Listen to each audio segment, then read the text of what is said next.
रात का समय था। भीमा अकेले जंगल के रास्ते से होता हुआ सुंदर नगर राज्य जा रहा था। तभी उसकी नजर नीम के एक प्राचीन पेड़ पर पड़ी, जिसकी शाखाएं जमीन पर लटक रही थी। भीमा अपने आप से बोला, चलते चलते मेरे तो पैर जवाब दे गए। क्यों ना इस घने नीम के वृक्ष के नीचे थोड़ा आराम कर लिया जाए।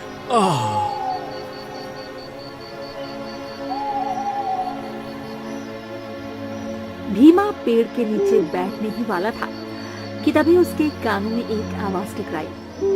मेरा नाम उल्लू है। इसके नीचे बैठने से पहले तुम्हें एक सवाल का जवाब देना होगा। भीमा की नजर जैसे ही पेड़ के ऊपर पड़ी तो उसने देखा एक उल्लू इंसानी आवाज में बोल रहा था।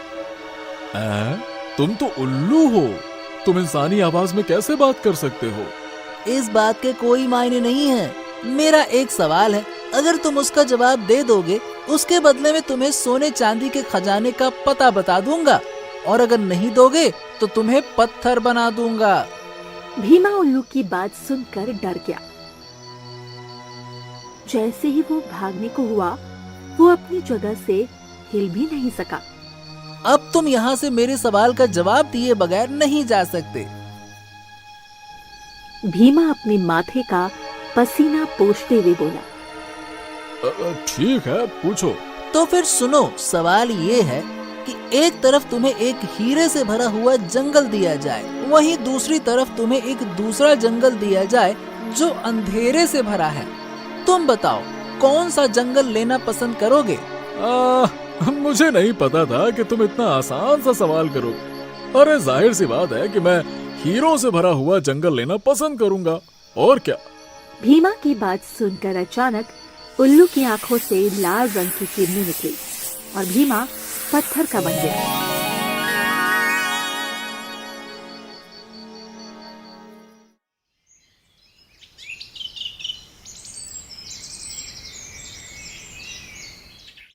अगली सुबह सुंदर नगर का राजा विक्रम अपने महल में बेचैनी से टहल रहा था कि तभी उसकी पत्नी आकर उससे बोली, क्या हुआ जी, आपके चेहरे पे ये चिंता की लकीरें क्यों दिखाई दे रही है? अब तुम्हें क्या बताऊं रूपवती, कल दूसरे राज्य से मेरा एक गुप्तचर कोई संदेश लेकर मेरे पास आने वाला था। वो अभी तक मेरे पास नहीं पहुंचा।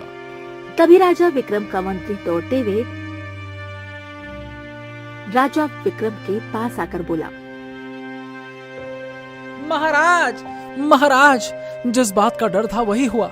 पहेलियां मत बुझाओ मंत्री, सीधे सीधे बताओ कि आखिरकार क्या हुआ है। महाराज, हमारे गुप्तचर भीमा को कल रात हमारे राज्य के कुछ नागरिकों ने उसी रास्ते से महल की ओर आते हुए देखा था, जिस रास्ते में वही नीम का घना पेड़ पड़ता है।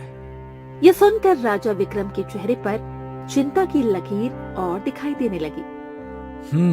जाओ, सारे राज्य में ऐलान कर दो कि सभी राज्यवासी मेरे महल के सामने एकत्रित हो जाएं।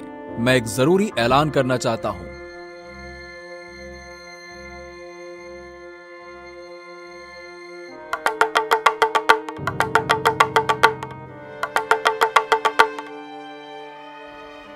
कुछ देर में सारे सुंदर नगरवासी महल के सामने एकत्रित हो गए। राजा अपने महल की छत पर सभी लोगों से खड़े होकर बोला, सुंदर नगर के वासियों, आज मैं ये ऐलान करता हूं कि तुम में से कोई भी व्यक्ति उस रास्ते से नहीं जाएगा जिस रास्ते से वो घना प्राचीन नीम का पेड़ पड़ता है। अगर कोई व्यक्ति वहां से आता हुआ या जाता हुआ दिखाई दिया तो तुम सबका कर्तव्य है कि उसे वहां जाने से रोकें। ठीक है? इतना कहकर राजा अपने कमरे में बेचैनी से आकर टहलने लगा कि तभी राजा की पुत्री तारा और उसका पति, जो कि दूसरे नगर का राजकुमार था, राजकुमार जयदीप, राजा से बोला, उस नीम के पेड़ के बारे में तो तरह तरह की अफवाहें मैंने भी सुन रखी हैं। आखिर इसका क्या रहस्य है? कहते हैं कि उस नीम के पेड़ के ऊपर एक सुंदर सा उल्लू रहता है जो लोगों से एक अजीबो गरीब सवाल करता है और निर्दोष मासूम इंसानों को पत्थर बना देता है। अगर ऐसी बात है तो फिर मैं आपके राज्य की प्रजा को उस जादुई उल्लू से मुक्ति दिलाऊंगा। नहीं राजकुमार, ऐसी गलती से भी मत करना। अरे नहीं महाराज, मुझे मत रोको, मैं भी उस उल्लू के सवाल को सुनना चाहता हूँ। तभी राजकुमार की पत्नी तारा राजकुमारी से बोली, मैं भी आपके साथ चलूंगी। आप मेरे पिता के राज्य के लिए इतना सब कुछ कर रहे हैं, तो मेरा भी तो कुछ कर्तव्य बनता है।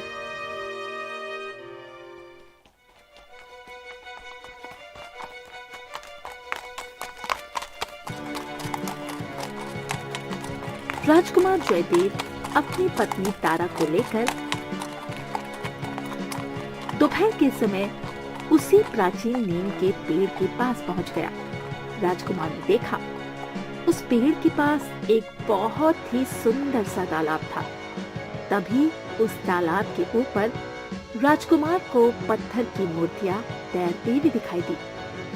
राजकुमार अपनी पत्नी तारा से बोला, मुझे लगता है ये वही मासूम निर्दोष इंसान है जिन्हें पत्थर बना दिया गया।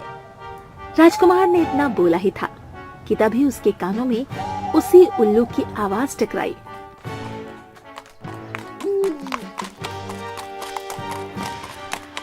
क्या बात है, अब तक तो राजा विक्रम की प्रजा और कुछ मूर्ख इंसान ही यहाँ पर आते थे।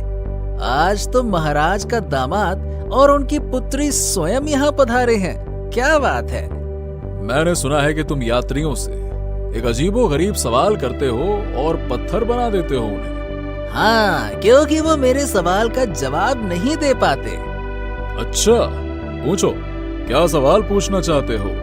बड़े निडर हो राजकुमार, लगता है तुम्हें अपने ऊपर काफी भरोसा है। जादुई उल्लू ने राजकुमार और तारा से वही सवाल किया जो उसने भीमा से किया था। सवाल ये है कि एक तरफ तुम्हें एक हीरे से भरा हुआ जंगल दिया जाए, वहीं दूसरी तरफ तुम्हें एक दूसरा जंगल दिया जाए जो अंधेरे से भरा है। तुम बताओ, कौन सा जंगल लेना पसंद करोगे?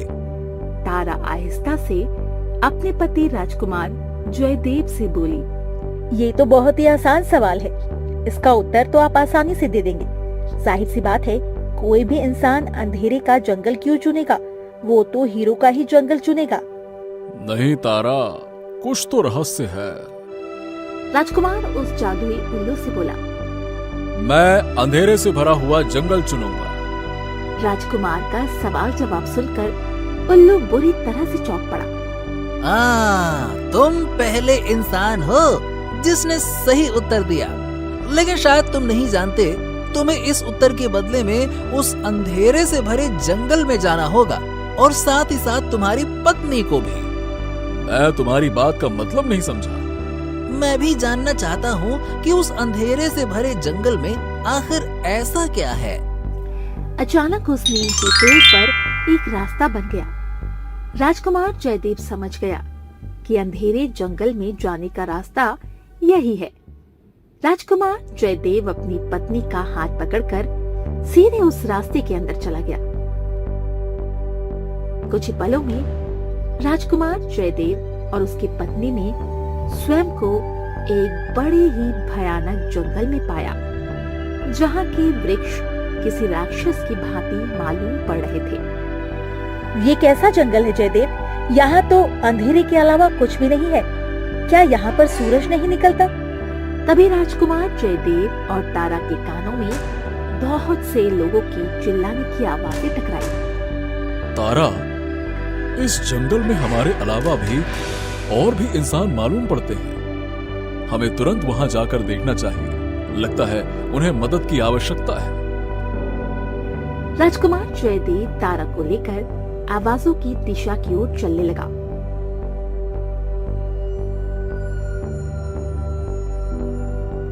कुछ देर के बाद वो दोनों एक गुफा के बाहर खड़े हुए थे।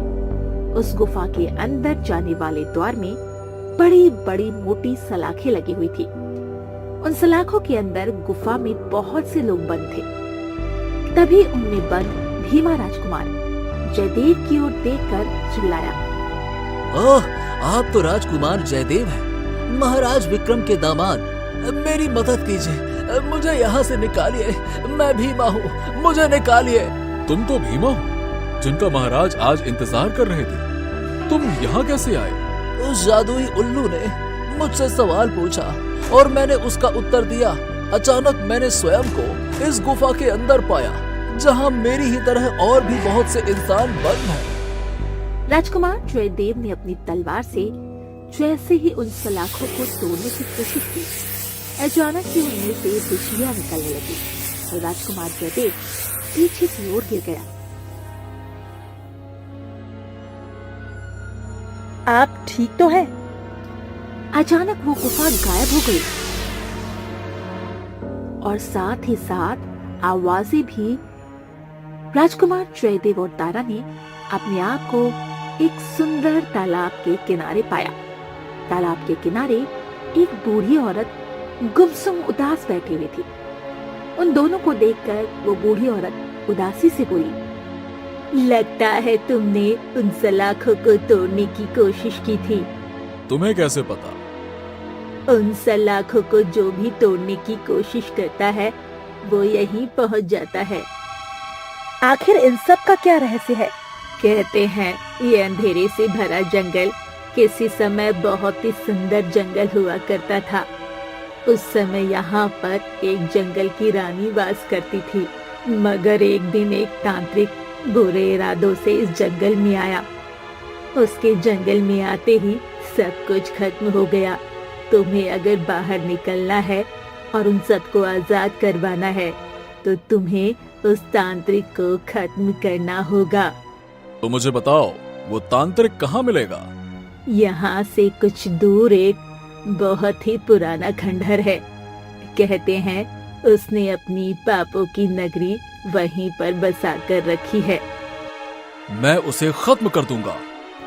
ध्यान रखना, वो तुमसे एक सवाल करेगा, तुम जवाब नहीं देना, लेकिन तुम भी उससे कोई ऐसा सवाल करना जिसमें वो कुछ देर के लिए उलझ जाए। तुम्हें उसी मौके का फायदा उठाकर उस पर वार करना है। राजकुमार जयदेव बगैर देरी किए हुए तारा को लेकर उस पुराने खंडहर की ओर चलने लगा। कुछ देर बाद उन दोनों को एक पहाड़ी पर बना हुआ एक टूटा और पुराना खंडहर नजर आने लगा। क्या हमें उसके लिए अंदर जाना चाहिए? अगर हमें रहस्यों की परतों की गहराई में उतरना है और उन्हें सुलझाना है तो हमें खंडहर के अंदर जाना ही होगा। क्या उस बूढ़ी औरत की बात पर भरोसा किया जा सकता है? तारा, हमारे पास और कोई रास्ता नहीं है।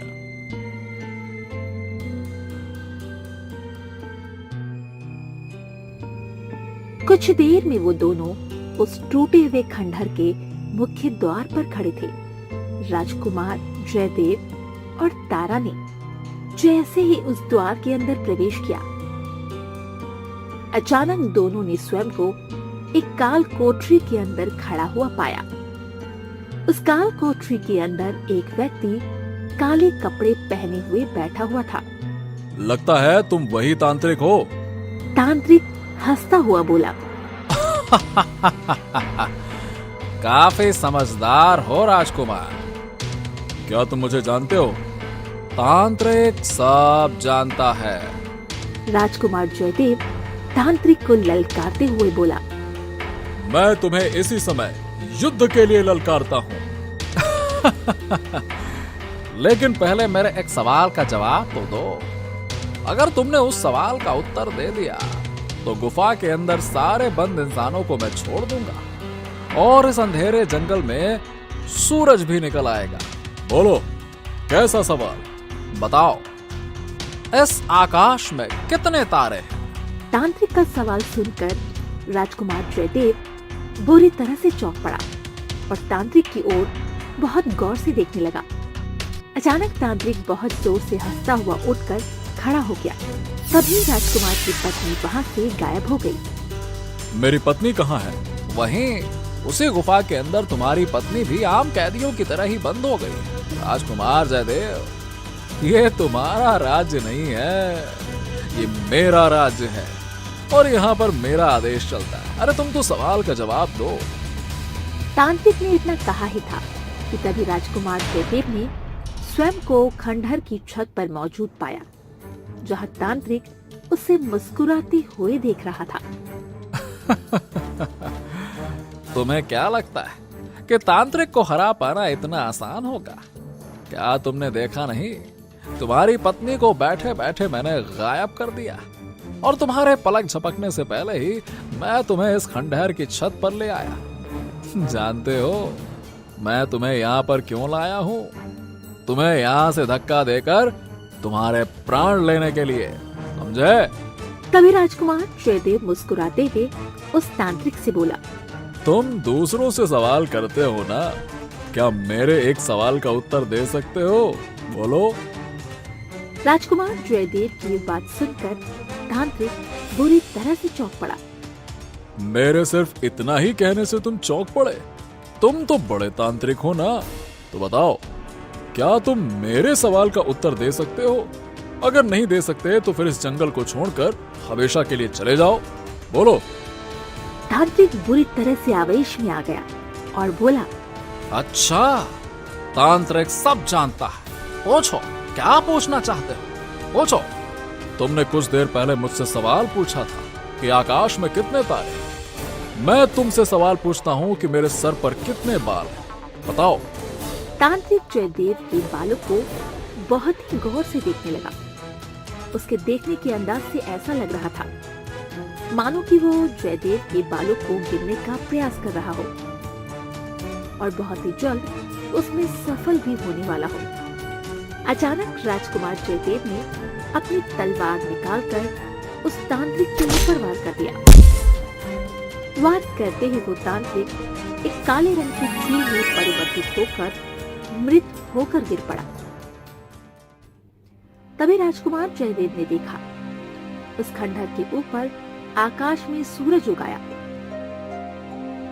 और वो अंधेरे से भरा जंगल देखते ही देखते एक बहुत ही सुंदर जंगल में परिवर्तित हो गया।